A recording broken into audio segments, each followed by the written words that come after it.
The live TV, सच सबसे आगे। नमस्कार, मैं हूं रंजीत झा और आप देख रहे हैं द लाइव टीवी। इजराइल के खिलाफ इस्लामिक देशों का गुस्सा फूट पड़ा है। इस्लामिक देशों की बड़ी बैठक रियाद में हुई, जहां पर सऊदी अरब और ईरान जैसे देश भी एक साथ आ गए और इस बैठक में कई बड़ी बड़ी बातें हुई हैं। इसके साथ ही साथ इस्लामिक देश जंग की तैयारी में भी जुटे हैं।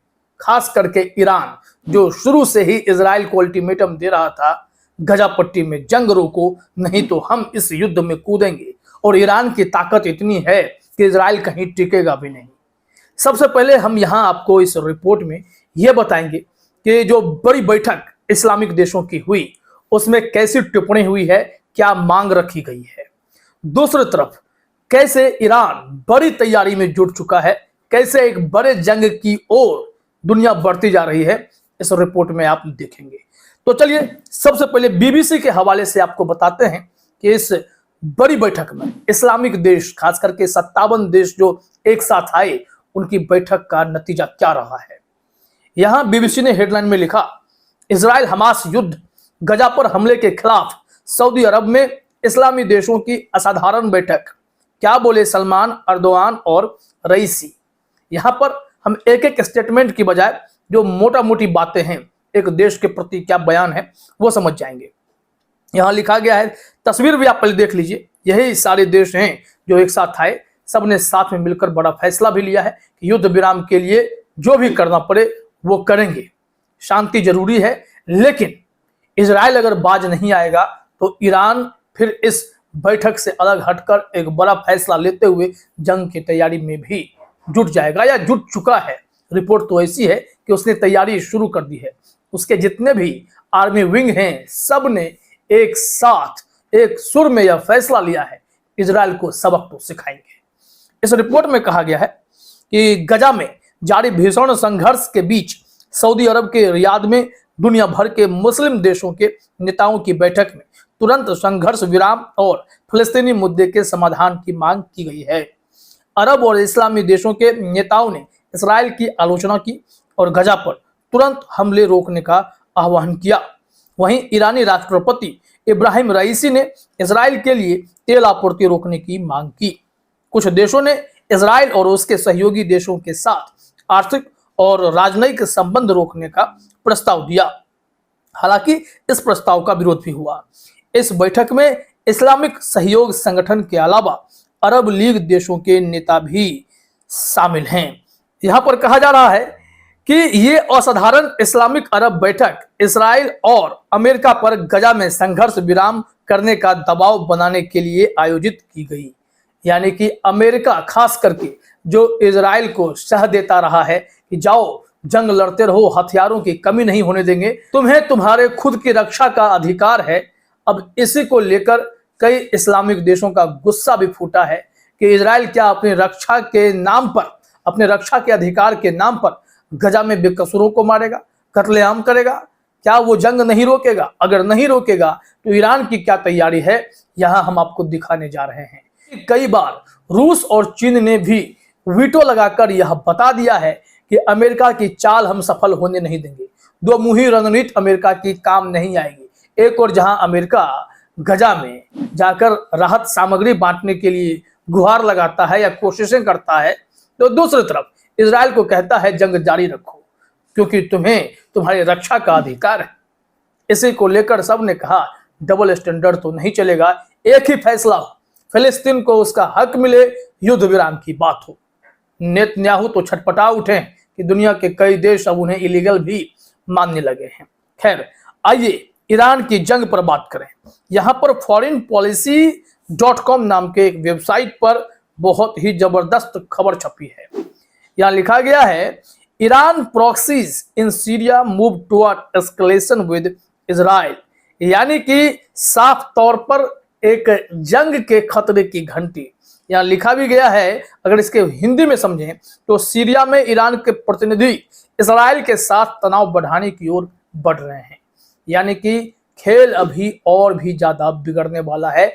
अगर इजराइल इन सब बैठकों के बाद, यूएन में वोटिंग के बाद भी अपनी हरकतों से बाज नहीं आया तो ईरान तो इजराइल को मिट्टी में मिला सकता है, इतना ताकतवर है। इस रिपोर्ट में क्या कहा गया है कि 7 अक्टूबर को इजराइल और हमास के बीच संघर्ष शुरू होने के बाद से यह चिंता बनी हुई है कि ईरान में शासन क्षेत्र में अपने मिलिशिया नेटवर्क के माध्यम से इजराइल के खिलाफ कई मोर्चे पर हमले शुरू कर सकता है। यह खतरा लगातार बन रहा है। अब तक अधिकांश ध्यान लेबनान स्थित Hezbollah, Islamic revolutionary guard corps जिसे IRGC कहते हैं, के सबसे पुराने और सबसे घातक प्रॉक्सी पर केंद्रित है। फिर भी तेहरान के शस्त्रागार का एक और आयाम है जिससे कम ध्यान आकर्षित किया है। सीरिया और इराक में उसके नियंत्रण वाले असंख्य मिलिशिया समूह पूरी तैयारी किए बैठे हैं। आपको बता दें कि ईरान का एक खतरनाक जो ब्रिगेड है, अल इमाम हुसैन ब्रिगेड, यह बहुत ही ताकतवर फौज है। यह बहुत कम संख्या में होते हैं लेकिन हजारों हजार पर भारी पड़ जाते हैं। इनकी तैयारी जबरदस्त होती है। ये भी लेबनान की तरफ बढ़ चुके हैं और हिजबुल्लाह के साथ मिलकर, हमास के साथ मिलकर इजराइल को मुंहतोड़ जवाब देना चाहते हैं। अब जैसे जैसे खबरें आगे बढ़ रही हैं, यह तस्वीरें स्पष्ट हो रही हैं कि जंग तो बहुत बड़ी होने जा रही है।